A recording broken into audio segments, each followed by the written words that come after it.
Pernah tak korang terfikir nak jadi seorang fishing YouTuber? So hari ni aku akan kongsikan 10 langkah untuk korang boleh aplikasikan untuk bermulanya kerjaya sebagai seorang fishing YouTuber.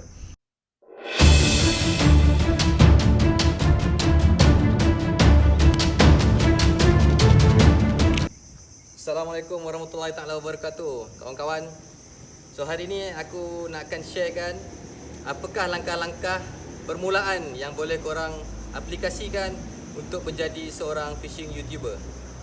Macam mana daripada hobi kita boleh videokan, selain daripada kenang-kenangan dan mungkin ada rezeki, korang akan dibayar oleh YouTube. Jadi ada 10 langkah aku akan kongsikan. Langkah yang pertama, korang mesti kena ada akaun YouTube. Korang kena ada YouTube channel. Okay, macam mana cara nak daftar YouTube channel aku tak akan kongsikan kat sini, sebab korang boleh buka YouTube dan banyak YouTuber-YouTuber lain akan tunjukkan macam mana cara untuk membuka channel YouTube. Jadi bila korang dah ada YouTube channel, barulah korang pergi ke step kedua. Bila korang dah ada akaun YouTube, step kedua adalah korang kena keluar pergi memancing. Korang kena jadi seorang pemancing. Macam mana nak jadi seorang fishing YouTuber sedangkan korang tak pergi memancing? Tak boleh. Jadi syarat kedua yang paling penting ialah ambil joran, pergi memancing. Jadi kategori pemancing macam mana pula yang kena ada pada seorang YouTuber? Adakah mesti seorang caster? Adakah mesti kena pakai barang-barang equipment yang mahal? Tidak. Untuk menjadi fishing YouTuber, asalkan korang adalah pemancing, even kau pancing pakai teleskopik punya joran pun tak ada masalah.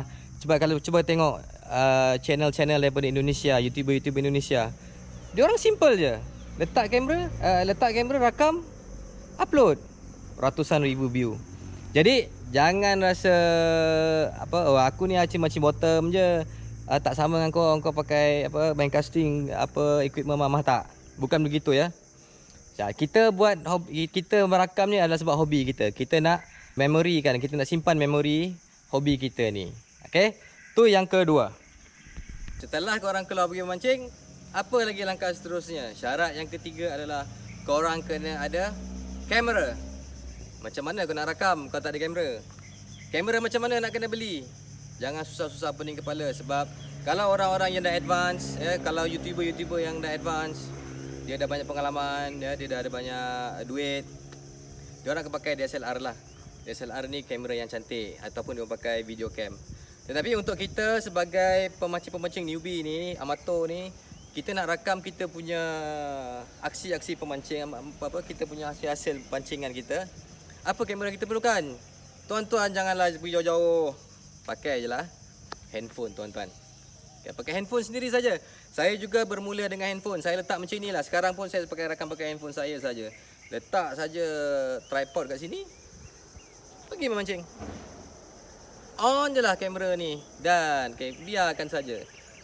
So bila dah ada modal sikit, dah ada bila korang dah dapat mode dia, dah dapat tune dia, barulah dapatkan action camera. Ini contoh action camera lah.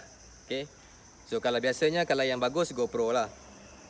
Tapi ingat, jangan beli terus beli yang high end punya kamera. Tak payah, tak perlu. Kita tak perlukan semua tu. Macam aku bermula dengan hanya GoPro 3 Plus. Aku beli 250 je second hand. Aku dapatkan tune macam mana nak guna action camera ni dan sebagainya, dan barulah upgrade sikit.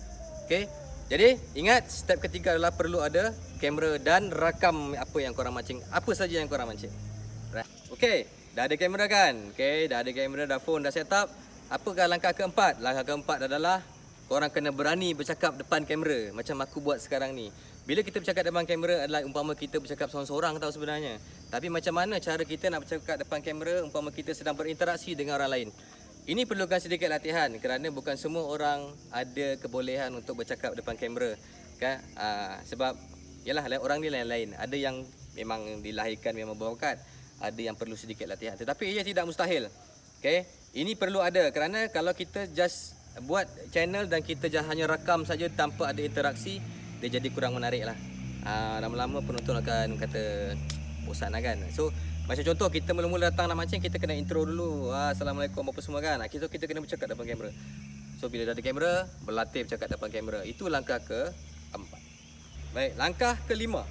Bila kita dah berani bercakap depan kamera, apakah langkah seterusnya adalah kita kena bersedia menghadapi kegagalan. Kerana pergi memancing ini kita akan berjumpa dengan kegagalan. Lebih banyak kegagalan daripada berjaya lah, ya, ibaratnya begitulah. Ya. Kerana bila kita memancing ni, kita dah set up, kita dah bawa kamera, kita dah set up susun kan, bawa macam-macam lah kita dah set up.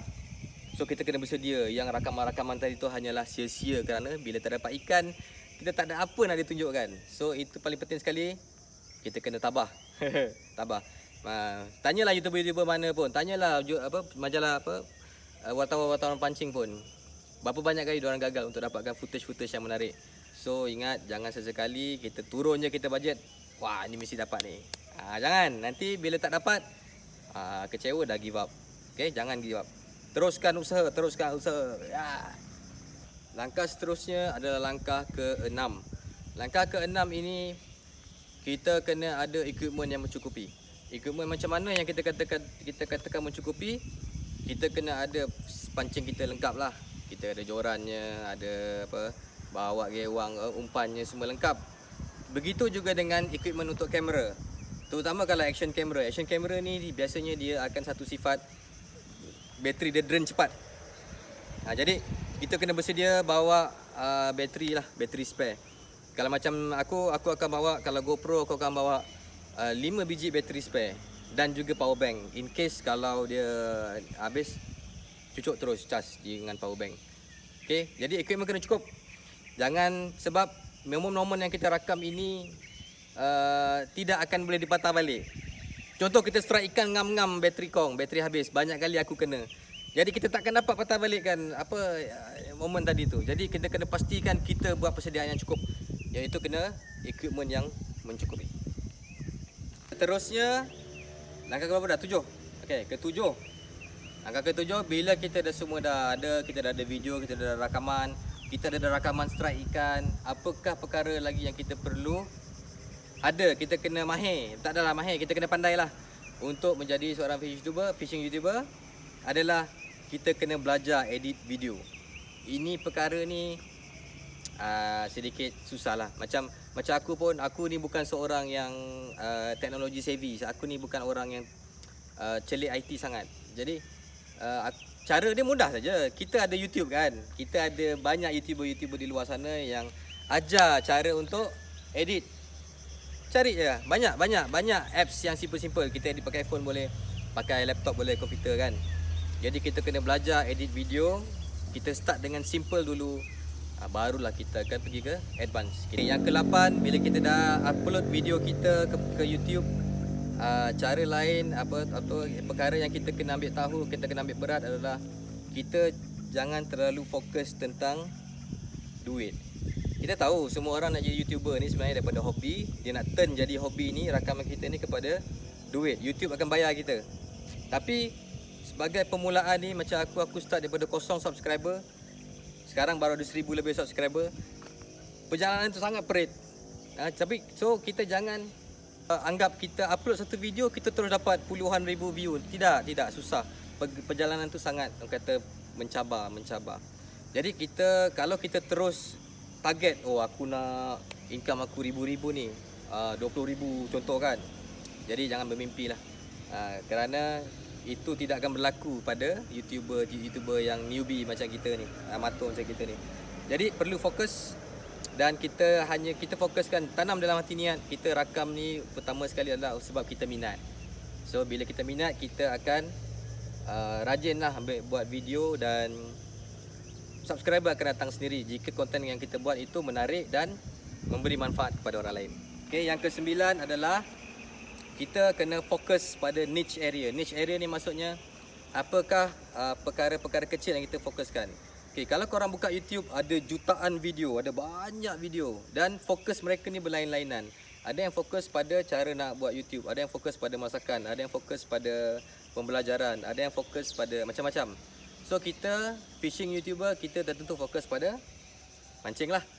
Jadi kalau kita nak fokus pada mancing, jangan pula video kita, channel kita ni, hari ni post video pasal mancing, besok post video pasal motor, lusa post video pasal anak. Jadi dia tidak fokus. Jadi channel kita ni tak strong lah. Jadi fokus pada satu perkara saja. Kalau mancing saja. Kalau korang nak kecilkan lagi, kalau korang nak fokus pada fly fishing, contoh fokus pada fly fishing saja. Itu lebih bagus lagi. Terakhir sekali yang ke-10 adalah consistency. Kamu kena konsisten, korang kena konsisten. Konsisten macam mana? Jangan pernah rasa down. Kalau kata kita start rakam video tak ada view. Aku pernah video aku rakamannya hanya ada 100 view. Sekarang pun masih ada lagi. Okay, kita terus konsisten dan kita kena terus mempelajari dan sentiasa memperbarui kita punya skill.